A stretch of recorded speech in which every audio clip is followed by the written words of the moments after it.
Lah sebelum terjadi tiupan sangkakala, tentunya akan timbul fitnah-fitnah. Lah fitnah-fitnah itu pertama yang muncul yaitu yakhrujud dajjal fi ummati. Keluarnya dajjal pada umatku, katanya Rasul sallallahu alaihi wasallam. Lah dajjal ini menetap arba'ina, fayamkuthu arba'ina, menetap selama 40. Lah di situ perawi hadis ragu.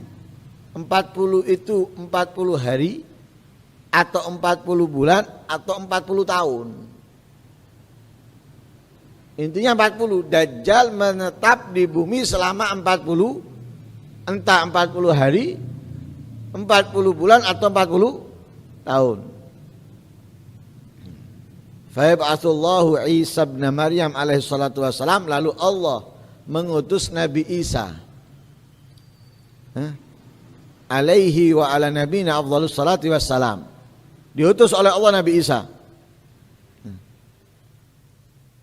Ka'annahu Urwatu bin Mas'ud Ats-Tsaqafi radhiyallahu anhu.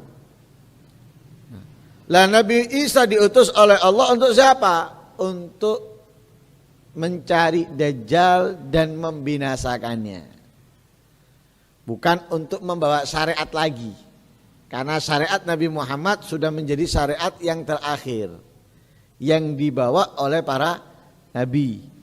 Nabi Isa hanya ditugaskan oleh Allah untuk menjalankan atau untuk membinasakan Dajjal. Untuk membinasakan Dajjal. Ya gini. Jadi sebelum datangnya kiamat itu terjadi banyak fitnah. Terjadi banyak fitnah. Dan fitnah terbesar yaitu Dajjal. Fitnah terbesar adalah Dajjal. Karena itu Nabi SAW mengajarkan kepada kita untuk meminta perlindungan dari fitnahnya Dajjal di setiap tahiyat kita. Di setiap tahiyat kita dianjurkan untuk meminta kepada Allah perlindungan dari fitnah Dajjal. Allahumma inni a'udzubika min adzabi jahannam wa min adzabil qabr wa min fitnatil mahya wal mamat wa min fitnatil masihid dajjal. Karena apa? Karena tidak akan mampu seseorang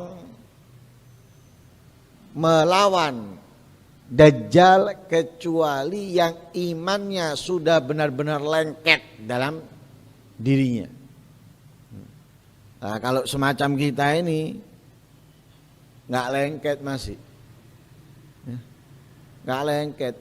Insya Allah kalau ada pengajian dan di sana ada bagi-bagi duit yang kita datangi. Di sini ada taklim misalnya, di sana bagi-bagi jabatan, kita mendatangi yang bagi-bagi jabatan. Loh, karena apa? Imannya masih lemes atau imannya karaten, gampang putus. Gampang patah. Lah yang bisa melawan Dajjal, yang berani melawan Dajjal dan tidak akan berubah, itu ketika imannya sudah benar-benar lengket, mendarah daging, nggak mungkin berubah. Bayangkan kalau sekarang ini ada orang yang pinter, bisa melakukan ini, kita ikuti kok. Kita gak pernah mikir ini dari jin, dari setan, atau dari iblis, atau dari ifrit, kita gak pernah mikir. Pinter ya. Kadang pakaiannya pun pakaian sarungan kopiahan, sudah kita ikuti, kita anggap wah wali. Lah Dajjal lebih hebat dari itu. Yang mati bisa dihidupkan sama Dajjal. Pohon ditanam bisa langsung tumbuh, lebih hebat. Dan makanya yang bisa melawan hanya orang yang benar-benar beriman. Yang setengah-setengah, apalagi di bawah setengah, amblas. Akan mengikut Dajjal. Dan sekarang kita dikasih pilihan antara penjara sama tidak. Penjara karena ini, tidak jika seperti ini. Kita milih enggak penjara. Ini masih kelasnya penjara ini. Lah Dajjal bukan kelasnya penjara. Kita mengimani Dajjal selamat, enggak dibinasakan, enggak dibunuh sama Dajjal. Tidak mengimani dibunuh sama Dajjal. Dan kita melihat orang-orang sebelum kita yang terbunuh. Nah sekarang ayo suruh kasih pilihan kita, mana penjara sama tidak. Milih mana kira-kira? Kita milih tidak. Ini di dunia masih. Padahal di penjara kita masih bisa tidur, masih bisa makan, masih juga ke kamar mandi. Tapi kalau Dajjal, habis kita. Nah ini fitnah yang luar biasa Dajjal. Makanya seburuk-buruknya orang yang hidup mendapatkan Dajjal. Sulit ini, berat. Sehingga kalau bisa nggak ketemu Dajjal sudah. Nah, kita masih baru ketemu anak buahnya Dajjal aja kita sudah gelabakan, kebingungan, apalagi ketemu Dajjal. Ya mudah-mudahan kita nggak ketemu Dajjal. Itu Dajjal. Lah kemudian diutus Nabi Isa. Lah Nabi Isa itu kan belum mati. Nabi Isa belum mati, diangkat sama Allah. Nanti dikembalikan oleh Allah yaitu untuk menghancurkan Dajjal, untuk membinasakan Dajjal. Kemudian yamkutsun nasab asinin laisa baina tsnain adawah.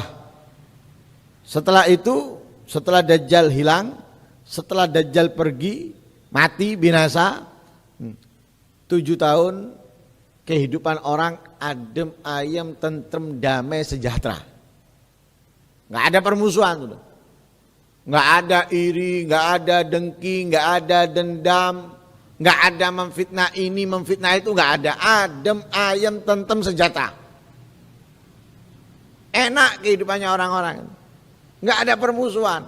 Mau yang ini seperti ini, mau yang ini seperti itu, nggak ada permusuhan. Adem, ayem, tenang.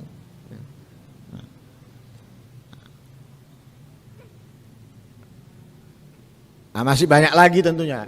Di antara fitnah-fitnah yang diawali sebelum datangnya kiamat atau ditiupnya sangka kala yang kita harapkan mudah-mudahan Allah Subhanahu wa taala menguatkan iman kita, menjaga ketakwaan kita, ketaatan kita, ibadah kita, dan mudah-mudahan dengannya Allah Subhanahu wa taala semakin menguatkan keimanan kita, ketakwaan kita kepada Allah Subhanahu wa taala dan menyelamatkan kita dari fitnah-fitnah akhir zaman sehingga kita tetap muslim mukmin sampai akhir hayat kita. Amin Allahumma amin. Wa sallallahu alaihi wasallam Muhammadin nabiyil ummi wa alihi wasallam. Alhamdulillahirabbil alamin.